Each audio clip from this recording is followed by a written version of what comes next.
Yes! Absolutely crazy, folks. Crazy.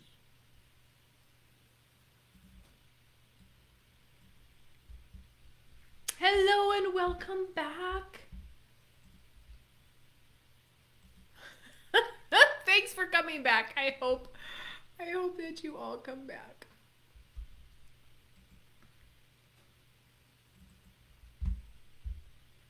We'll hang out a little bit and see if you do.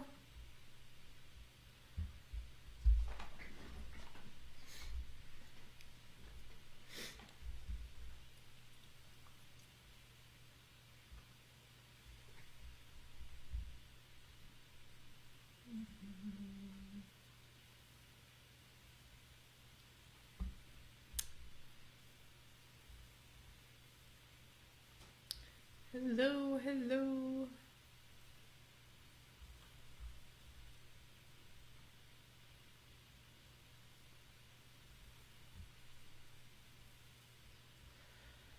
Oh, you gotta love Facebook.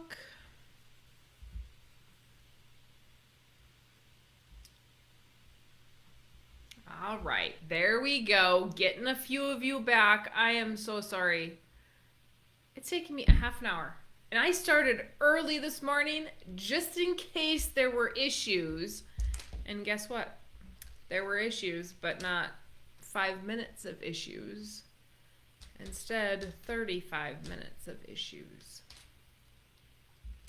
Hey, Annette, how are you this morning?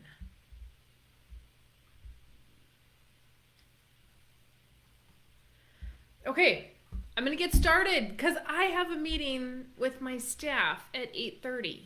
So I want to share with you guys what's going on. Right, I'm going to start over. Hey, Stasha. I'm going to start over just because the other one was such a you-know-what show. All right, I had a first client. One of the clients I had this week was a business owner. He had 9 businesses. He had listened to both of my books. I do not know that he listened to Nelson's book, but he came in with some assumptions of this is exactly what I want to do, and I get it. No questions asked. I get it. Okay, so if you really do get it, then that's not gonna work. We ultimately, at the end of the day, we probably don't want to assume that we know everything. He did not want to give me the time to ask him about all of his businesses and what was going on. So what I did get out of him is that, we're going to be selling some of the businesses. We have one that's under contract. We want to pay some debt off from another one. And he said, well, this is what I want to do. I want to do a policy on mom, I want to do a policy on myself, and I want to do a policy on my daughter. But I don't need anything on my wife. And he said, we're just going to wait with her until her business expenses are paid off. And I said, well, why are you paying hers off? Because she needs a tax deduction. And if they're not super high interest, which they do happen to be high interest, I said, you could always use that as a tax write-off, the interest.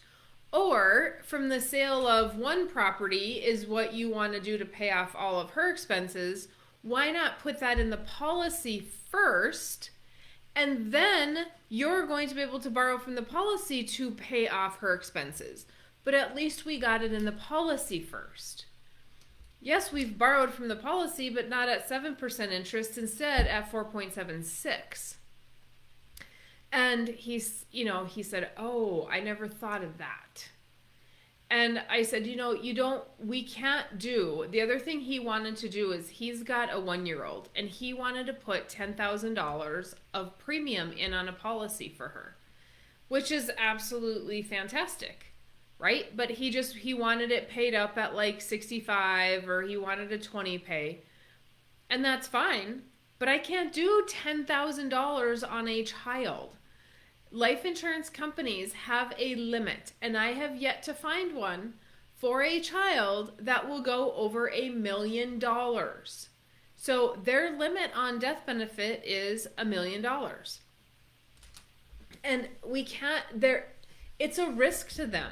When somebody is a youth, okay, a minor, we don't know what kind of person they're going to grow up to be. And the life insurance company's issue is that person going to be a contributor to society, or are they going to end up on drugs? Are they going to be alcoholics? We don't know that stuff.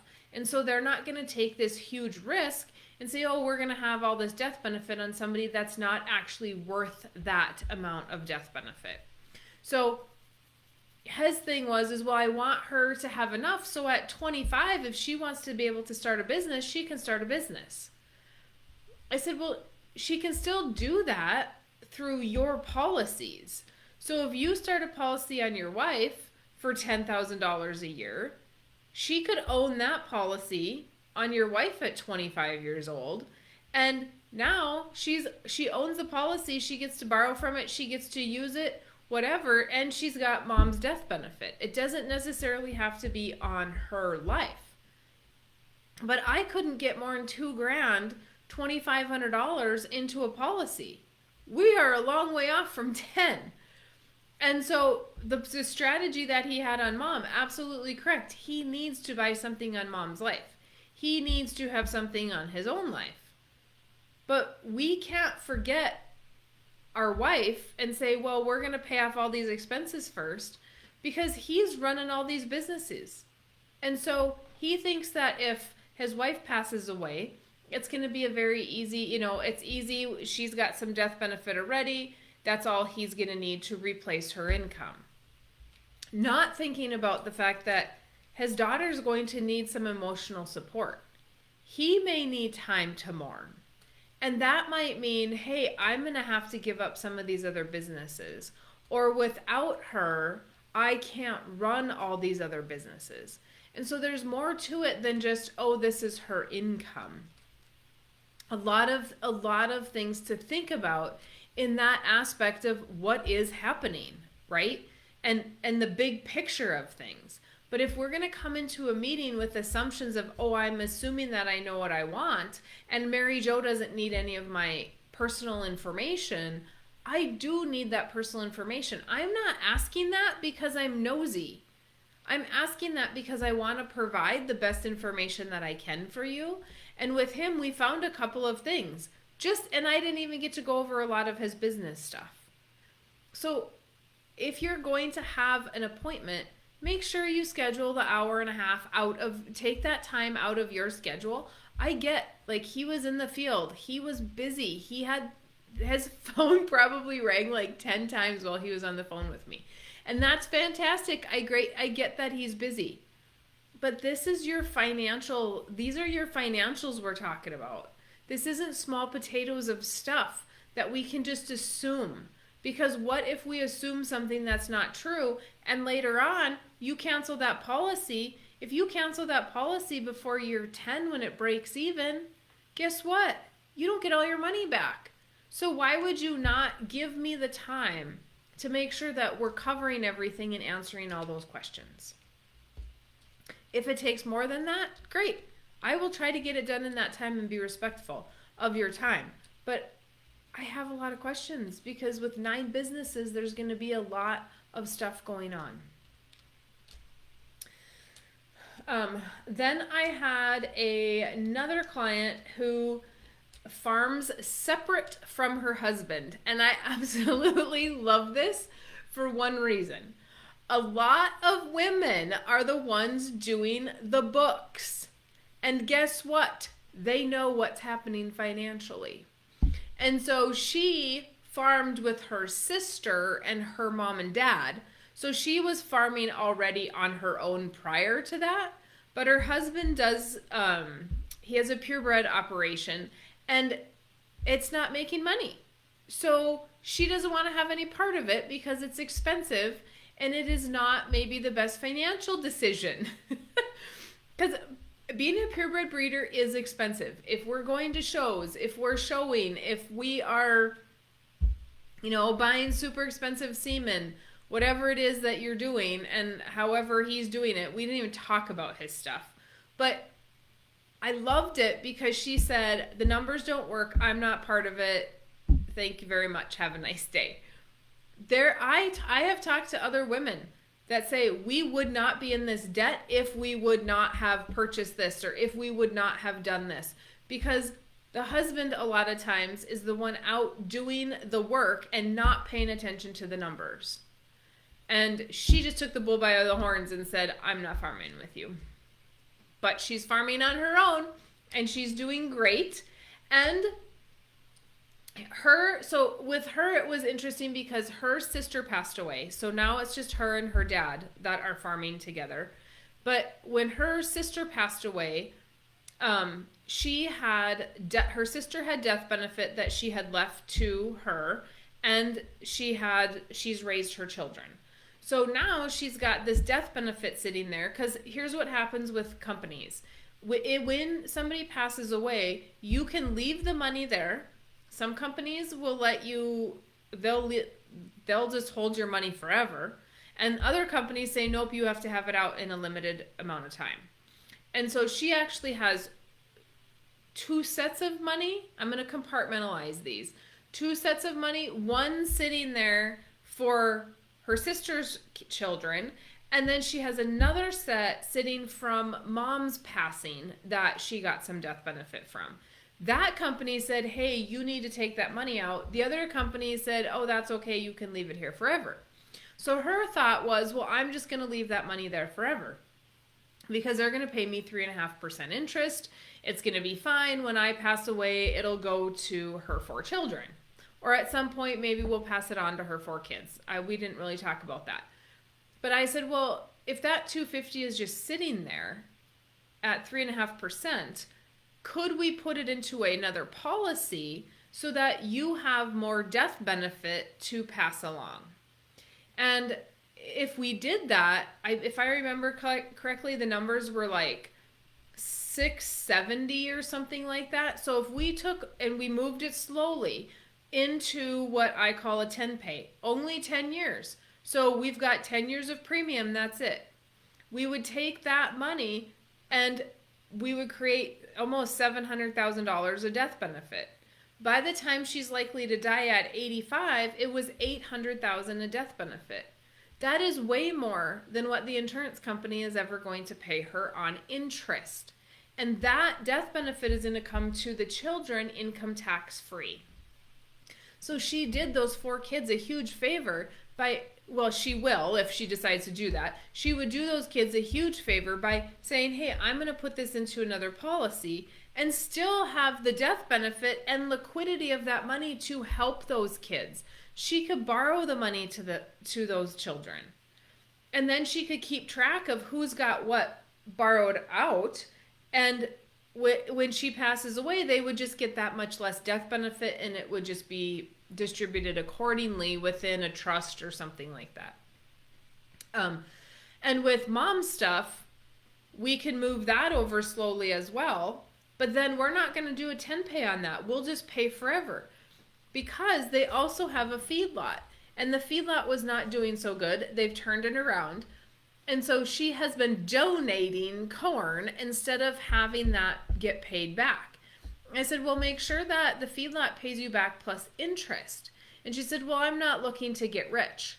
Well, it's not about getting rich. It's about making sure that the feedlot is being honest and paying interest. But at the end of the day, it's all family. So even if they do pay her interest, it goes back into the policy as premium and they get more. So we have more to use today if they pay us interest, and the family has more upon her death. So we have to remember that when we're so many of us do not want to charge our kids, our family, whoever, we don't want to charge them interest. We want to be the good guy. Well, that's okay being the good guy, but if they're family, they're going to probably get it anyway. So it's not like they're not getting it. If they give you $1 of interest, and that dollar buys $2 a death benefit, well, okay, they'll probably be happy to pay you interest, right? Because they're going to get their $2 income tax free. So let's make sure that we remember that. But it was very, very exciting to visit with her and to actually look at what we can do with her sister's death benefit and create more for those kids. How awesome is that? Super awesome.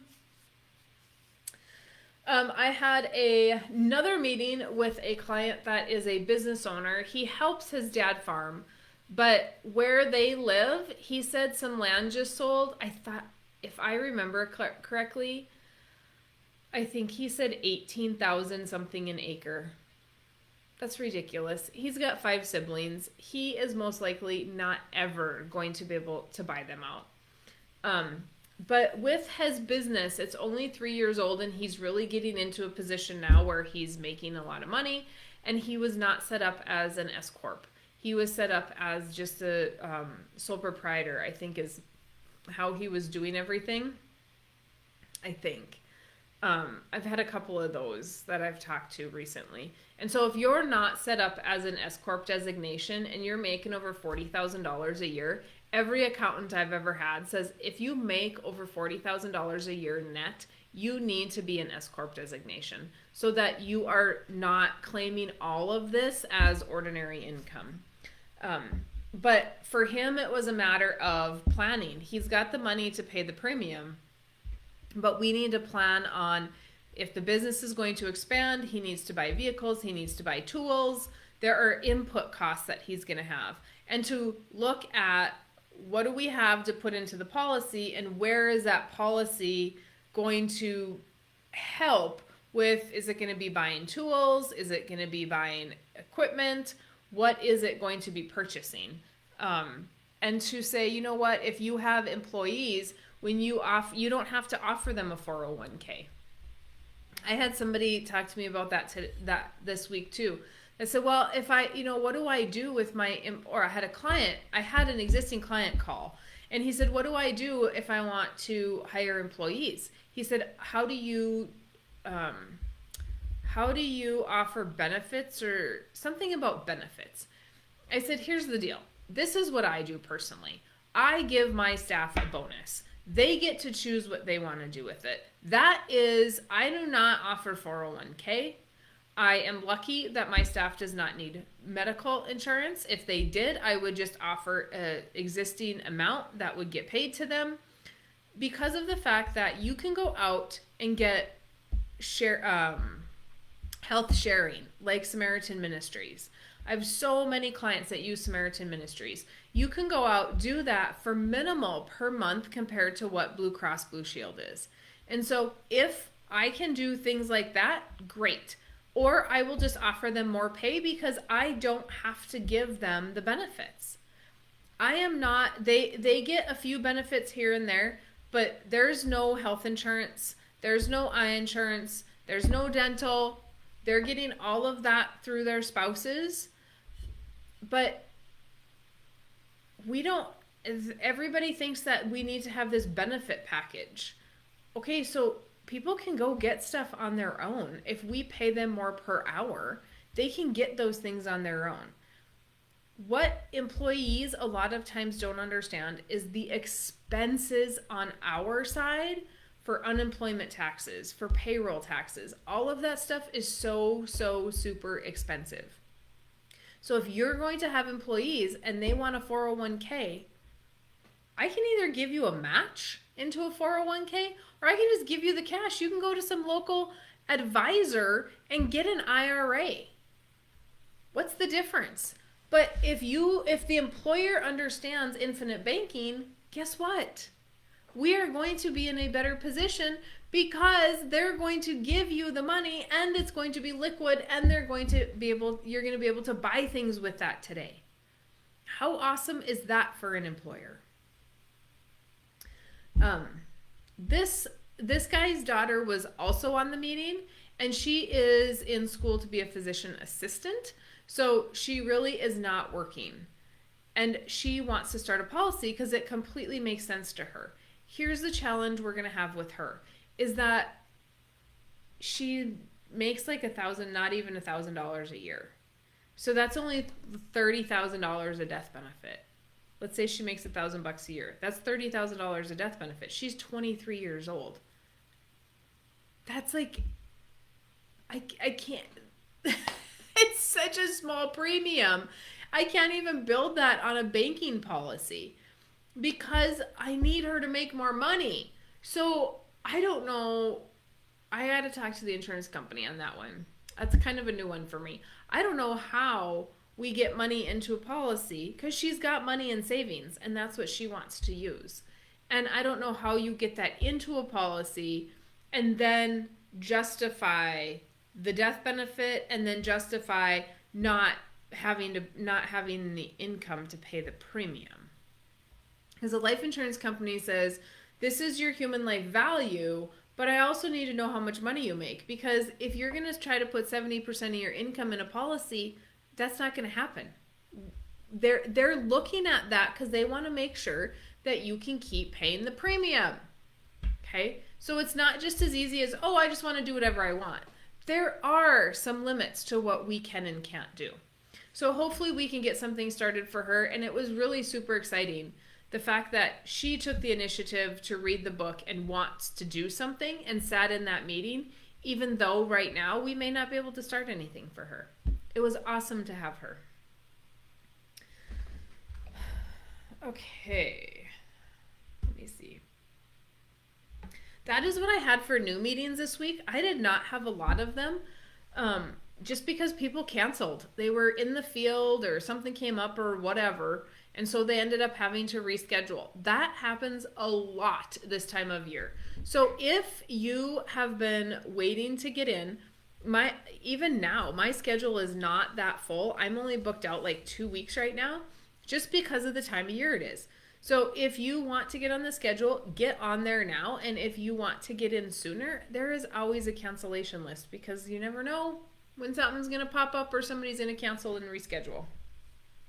I did have some other meetings that were pretty interesting. I had 2 of them this week that people wanted to start policies. And so one of them is they came back, they did their application, they came back, we're ready to issue everything. And she says, well, I would really like to somehow slowly move all my money from my IRA into the policy. Fantastic. Then we've got a really big bonus from work. We've got a whole bunch of debt that they're getting paid off, and she wants to redirect those dollars. And so she was very hesitant about starting a policy at a larger size.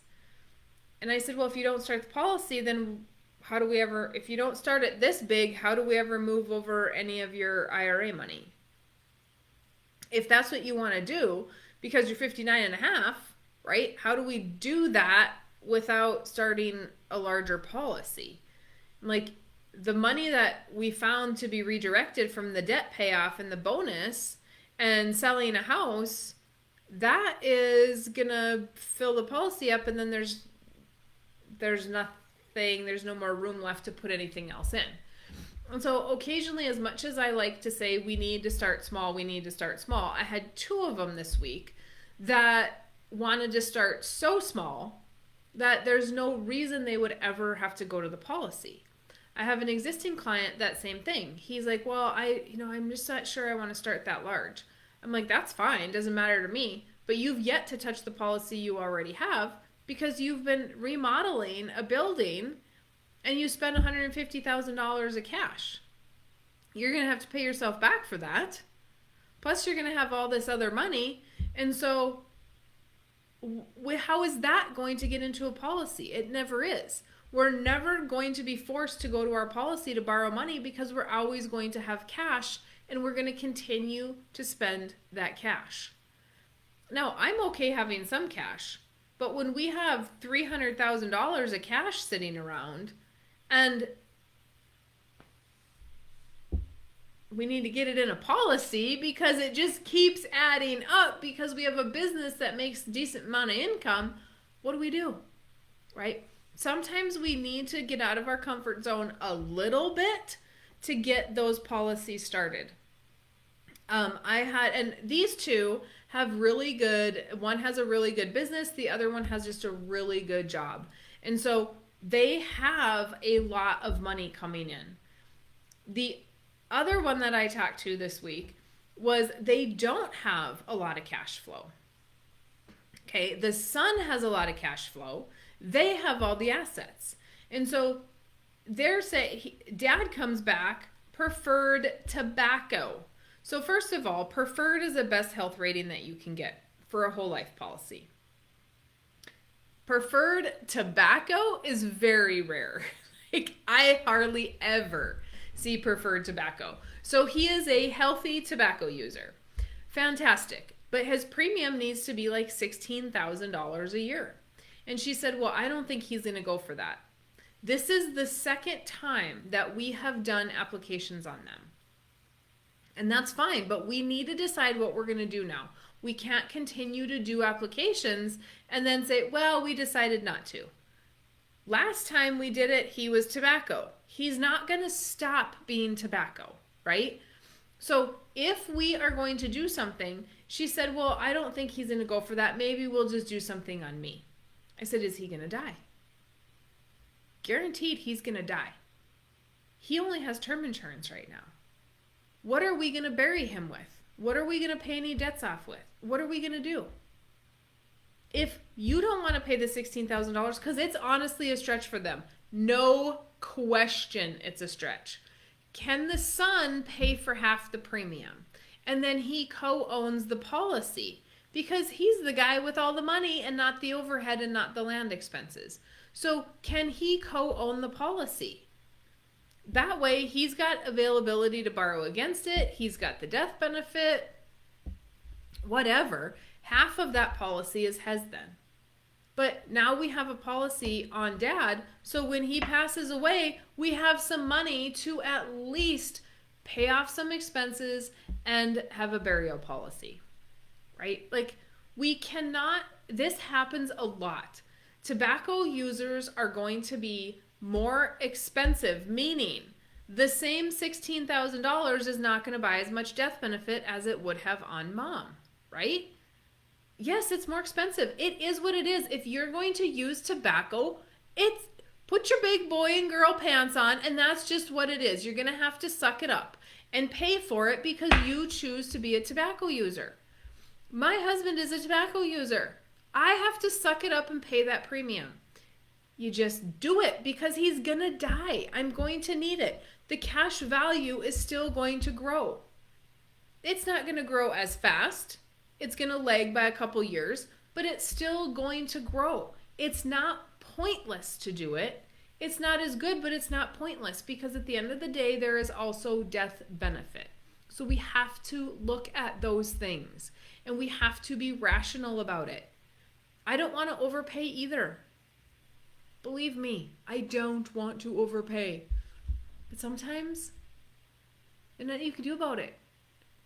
If somebody's not going to stop using tobacco, what are you going to do about it? Nothing. If we are going to start the process and you guys are ready to start this process and we are going to go through the application process, be ready to say, you know what? Yep, I'm going to do this. If you're not ready to fork over some money for premium, why are we going through the application process? Okay? I pretty much can guess what people's health is, and so we know what those numbers are. We run your budget, look to see if you can add it in. In this scenario, dad's expensive. We're going to end up putting all the money there and then doing some term on mom. That can be converted to whole life later. Convertible term is not a bad thing, okay? A lot of people think, oh, term is awful, term is awful. There is a time and place for term insurance. We don't always have enough for whole life. I do lots of convertible term. And then I had another guy we're ready to issue on, and we are going to have to lower what we had originally talked about, which is totally fine because they were like pushing the limit as well, which made me even a little bit nervous. But dad mentioned in passing that he might be ready to sell. Well, when that topic comes up that has never been discussed before, time to pull back a little bit, make sure we can fill out those waters, start small, and then just keep adding policies as we can go. because they just have a one income family with lots of kids. And so we just need to be conservative there. And that is completely fine. So there are times, most of the time, I am going to say, be conservative. These two that I had this week were very odd that I was saying not enough, because you are always going to have extra money, or we're not going to get X, Y, and Z accomplished, okay?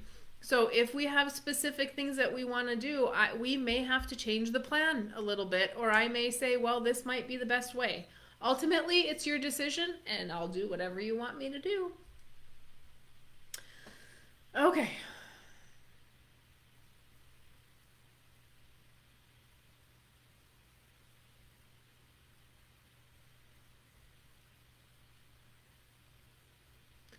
Oh my God, Stasha, 50,000 an acre? Are you urban sprawl?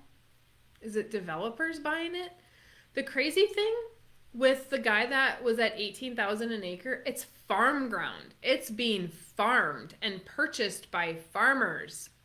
There is no urban sprawl. What we're doing there is we are financing other land to buy more land. So we're putting up land that's paid for as collateral to buy other land. I just hope it works out. I mean, I hope there's an estate plan. Hi, Chester. How are you? From North Carolina. I'm assuming that is what that means. Not Northern California. I don't know, Chester, but hello. Oh, hey, Lindsay. Thank you. Right, pull the trigger. Did you guys get your house, Lindsay? I think I asked that last time you were on. Let me know. Northern California. Oh, you are in Northern California. You guys are probably cooler than we are. I'm going to move south, Chester, if you missed my beginning of my... If you missed the beginning of my last live, I don't know. I've done a couple of them today. It's so hot here that I'm going to move to California because it's probably warmer or cooler. Yep, we have to start somewhere. And like Lindsay said, you got to pull the trigger. It doesn't matter if it's big or small. We have to start. And here's the thing. Somebody I talked to this week, I don't remember who it was, said, well, we've got some of that debt paid off. Oh, it was this, yeah, I remember who it was. They said we got some of that debt paid off, but it was absorbed into other things. Well, if it's absorbed into other things, that means we're not really keeping track. We're not being an honest banker. If we got those things paid off, that's excess money that could have gone to a policy, that could have gone to create our own banking system. Where did it go? We really need to dig and say, well, it went here and maybe we didn't need that, or we wouldn't have bought that before. Or if we do need it, could have we bought it differently? And if we did buy it and that's where it got absorbed into, we got to pay ourselves back for it, right? Because now we use cash for that. So we have to treat those things as loans. Lots of 50,000 an acre farm ground available here.